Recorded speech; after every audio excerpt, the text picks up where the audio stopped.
সুপ্রিয় দর্শক শ্রোতা, ইরান এবং মার্কিন যুক্তরাষ্ট্র হামলা পাল্টা হামলা চলছে। ইরান ইতিমধ্যে 15 দেশে একযোগে হামলা করে 560 জন মার্কিন সেনাকে হত্যা করেছে। এদিকে ইরানের পাশে দাঁড়িয়ে ভয়ঙ্কর হুমকি দিয়েছে রাশিয়া এবং চীন। ইরানের প্রক্সি বাহিনী হিজবুল্লাহ হুতি হামাস মার্কিন যুক্তরাষ্ট্রের অবৈধ সন্তান ইসরায়েলের উপর ঝাঁকে ঝাঁকে হামলা শুরু করেছে। কি মনে হয়, ইরান কি এই যুদ্ধে জয়লাভ করতে পারবে? এ সম্পর্কে আপনার মতামত কমেন্টস বক্সে লিখে জানান এবং শুরুতেই থাকবে সংবাদ শিরোনাম, পরে বিস্তারিত। রণক্ষেত্রে পরিণত পুরো মধ্যপ্রাচ্য, 15 দেশে ইরানের একযোগে হামলা, 560 মার্কিন সেনা হতাহতের দাবি। আরো বিস্তারিত জানিয়ে দিব। ইরানের সার্বভৌমত্ব রক্ষায় পাশে থাকার ঘোষণা এবার চীনের। ইরানি ক্ষেপণাস্ত্রে ইসরায়েল জুড়ে আতঙ্ক, বাংকারে স্বস্তি পাচ্ছে না। ইরানের উপর হামলা আন্তর্জাতিক আইনের স্পষ্ট লঙ্ঘন, বলল এরদোয়ান। কুয়েতে কয়েকটি মার্কিন যুদ্ধবিমান ধ্বংস, প্রতিরক্ষা মন্ত্রণালয়ের দাবি। ইসরায়েলের বিরুদ্ধে প্রতিশোধের যুদ্ধে ইরানের সাথে যোগ দিল যারা। ইরান যুদ্ধে ন্যাটো যুক্ত হবে কিনা যা জানা গেল। এবং সর্বশেষে জানিয়ে দিব, ইরানের হামলায় কি মারা গিয়েছেন নেতানিয়াহু?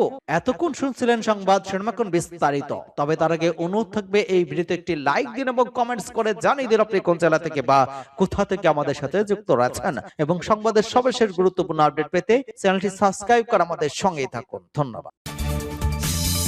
রণক্ষেত্রে পরিণত পুরো মধ্যপ্রাচ্য, 15 দেশে ইরানের একযোগে হামলা, 560 মার্কিন সেনা হতাহতের দাবি। মধ্যপ্রাচ্যের সংঘাত এখন নিয়ন্ত্রণের বাইরে চলে গিয়েছে। গত 24 ঘন্টায় ইরান প্রত্যক্ষ এবং পরোক্ষভাবে ইসরায়েল, যুক্তরাষ্ট্র সহ অন্তত 15টি দেশ এবং তাদের সামরিক অবস্থানে নজিরবিহীন ক্ষেপণাস্ত্র এবং ড্রোন হামলা চালিয়েছে।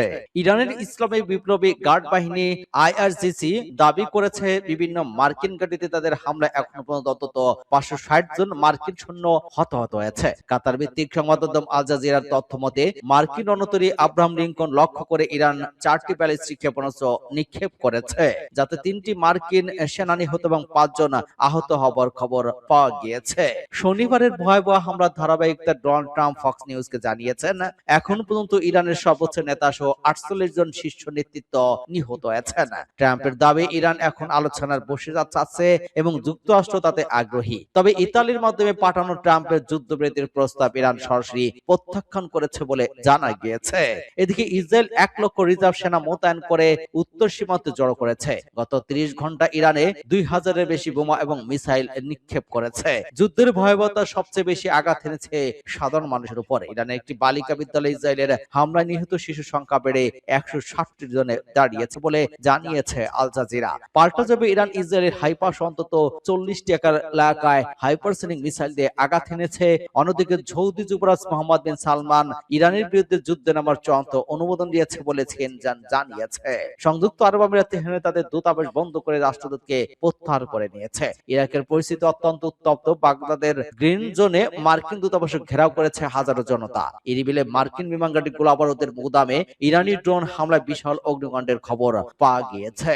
ইরানের পুলিশ প্রধান জেনারেল আহমদ রেজা রাদান দেশটিতে যুদ্ধাবস্থা ঘোষণা করে কঠোর হুঁশিয়ারি দিয়েছেন। বর্তমানে তেহরান জুড়ে সর্বোচ্চ নেতার মৃত্যুতে শোক চললেও ইরান আজ সারা রাত সর্বশক্তি দিয়ে পাল্টা আক্রমণের প্রস্তুতি নিচ্ছে বলে জানা গিয়েছে।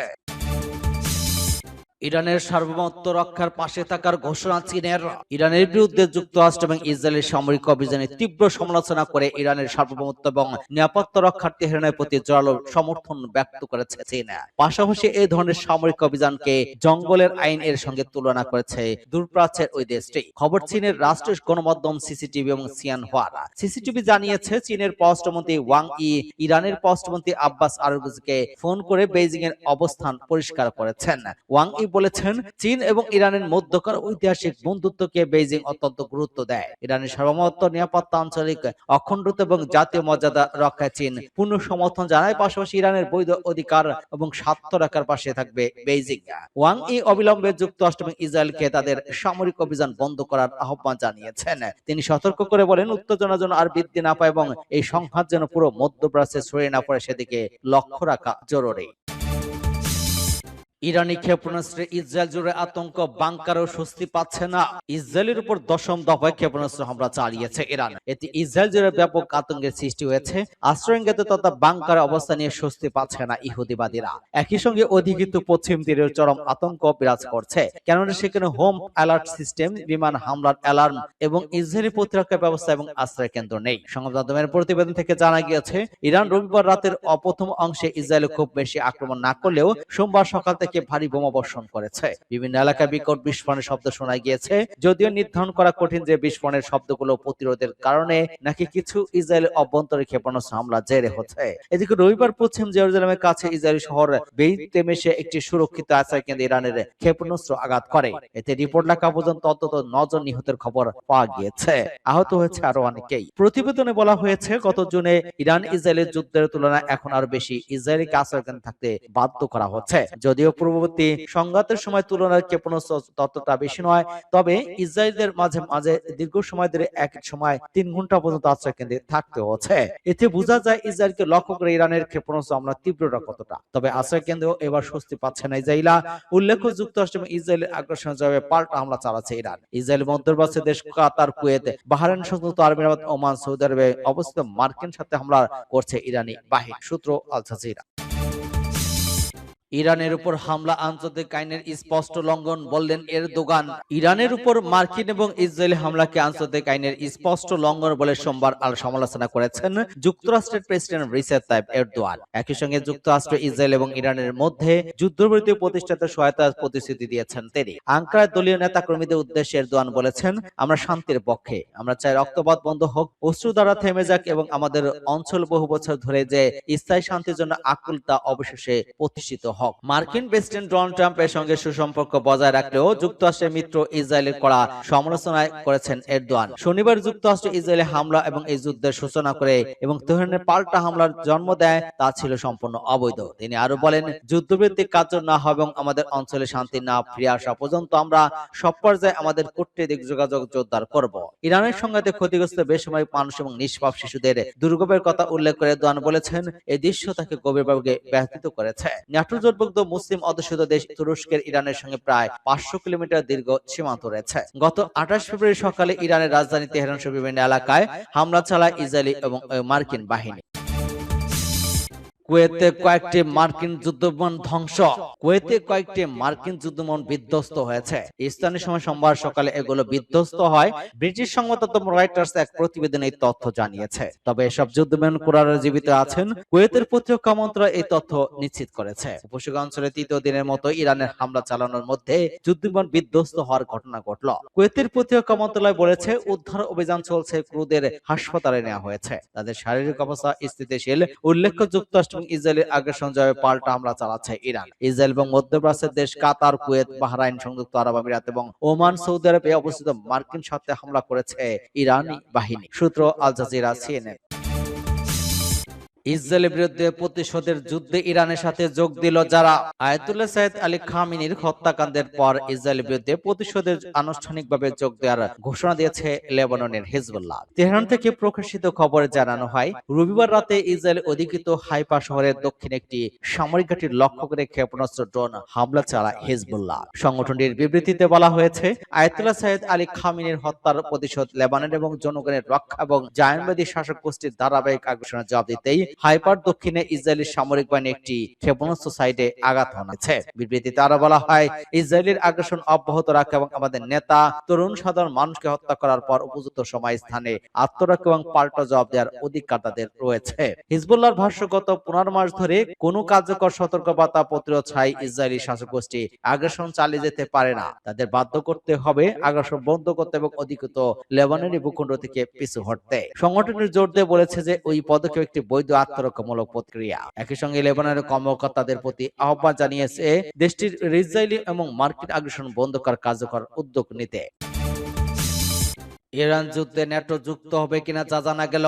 ইসরায়েল এবং যুক্তরাষ্ট্রে ইরানে ব্যাপক হামলা চালাচ্ছে। জবাবে মধ্যপ্রাচ্যে অবস্থিত মার্কিন ঘাঁটিগুলো লক্ষ্য করে তেহরান পাল্টা আক্রমণ করেছে। এমন প্রেক্ষাপটে পশ্চিমা সামরিক জোট ন্যাটো তার অবস্থান স্পষ্ট করেছে। ন্যাটো মহাসচিব বলেছেন, এই যুদ্ধের জোট হিসেবে তাদের অংশ নেওয়ার কোনো পরিকল্পনা নেই। সোমবার ব্রাসেলসের জার্মান টেলিভিশন এলআরডি কে দেয়া সাক্ষাৎকারে ন্যাটোর মহাসচিব মার্ক রুটে বলেছেন, ইরান যুদ্ধের সঙ্গে জোটকে সম্পৃক্ত করার একেবারে কোনো পরিকল্পনা নেই। তবে তিনি যুক্তরাষ্ট্র এবং ইসরায়েলের সামরিক পদক্ষেপ খুবই গুরুত্বপূর্ণ বলে উল্লেখ করেছেন। তার ভাষা, ওই অভিযান ইরানের পারমাণবিক সক্ষমতা অর্জনের প্রচেষ্টা এবং ব্যালিস্টিক ক্ষেপণাস্ত্র সক্ষমতা দুর্বল করে দিচ্ছে। রুটে বলেছেন, ন্যাটোকে এতে টেনে আনা বা এর অংশ হওয়ার কোনো পরিকল্পনা নেই। তবে পৃথক সদস্য রাষ্ট্রগুলো নিজের মতো করে যুক্তরাষ্ট্র এবং ইসরায়েলের পদক্ষেপে সহায়তা করতে পারে বলে তিনি ইঙ্গিত দেন। এতে সংঘাত তীব্র হওয়ার সঙ্গে সঙ্গেই ন্যাটোর বিভিন্ন সদস্য রাষ্ট্র নিজ নিজ অবস্থান নির্ধারণ করেছে। যুক্তরাজ্য জানিয়েছে তারা ইরানের বিরুদ্ধে আক্রমণে অংশ নেয়, তবে প্রতিরোধমূলক হামলার জন্য তাদের সামরিক ঘাঁটি ব্যবহারের অনুমতি দিয়েছে। রবিবার যুক্তরাজ্য, জার্মানি, ফ্রান্স এক যৌথ বিবৃতিতে বলেছে তারা অঞ্চলে নিজেদের এবং মিত্রদের স্বার্থ রক্ষায় পদক্ষেপ নেবে। প্রয়োজনে ইরানের ক্ষেপণাস্ত্র এবং ড্রোন নিক্ষেপ করার সক্ষমতা উৎসই ধ্বংস করার জন্য প্রয়োজন এবং সামঞ্জস্যপূর্ণ প্রতিরোধমূলক ব্যবস্থা গ্রহণ করা যেতে পারে। ইরানের হামলায় কি মারা গিয়েছেন নেতানিয়াহু? ইরান দাবি করেছে যে তারা ইসরায়েলের প্রধানমন্ত্রী বেনিয়ামিন নেতানিয়াহুর কার্যালয় এবং বিমান বাহিনীর কমান্ডার সদর দপ্তরে ক্ষেপণাস্ত্র হামলা চালিয়েছে। ইরানের ইসলামী বিপ্লবী রেভলিউশন গার্ড কর্পস জানিয়েছে, খাইবার শেখান ব্যালিস্টিক ক্ষেপণাস্ত্র ব্যবহার করে ওই হামলা চালানো হয়েছে। হামলার পর নেতানিয়াহুর মৃত্যু এবং শারীরিক অবস্থানে গুঞ্জন ছড়িয়ে পড়লে ইসরায়েলি গণমাধ্যম টাইমস অফ ইসরায়েল জানিয়েছে এই হামলায় কোনো হতাহতের ঘটনা ঘটেনি। তবে ইসরায়েলি কর্তৃপক্ষ এই বিষয়ে এখনো কোনো আনুষ্ঠানিকভাবে প্রতিক্রিয়া জানায়। সোমবার নেতানিয়াহুর কার্যালয় লক্ষ্য করে হামলা চালানোর কথা নিশ্চিত করেছে ইরান। এক প্রতিবেদনে এই তথ্য প্রকাশ করেছে দ্য ইকোনমিস্ট টাইমস। আইআরজিসি আরো দাবি করেছে ইসরায়েলি বিমান বাহিনীর কমান্ডার সেখানে অবস্থান করছিলেন এবং সেই স্থানে লক্ষ্য করে হামলা চালানো হয়েছে। ইরান বলেছে তাদের সর্বোচ্চ নেতা আলী খামেনির হত্যার প্রতিশোধ হিসেবে ওই হামলা চালানো হয়েছে। উল্লেখ্য, 28 ফেব্রুয়ারি যুক্তরাষ্ট্র এবং ইসরায়েলি যৌথভাবে ইরানে হামলা চালিয়েছে বলে দাবি করা হয়েছে। ওই অভিযানের নাম ছিল অপারেশন লায়ন্স বোর এবং অপারেশন এপিক ফিউরি। ইরান আগে সতর্ক করেছিল তাদের উপর যে কোন হামলা জবাবে ইসরায়েলের বিরুদ্ধে পাল্টা আঘাত আনা হবে এবং এতে আঞ্চলিক স্থিতিশীলতা ক্ষতিগ্রস্ত হতে পারে।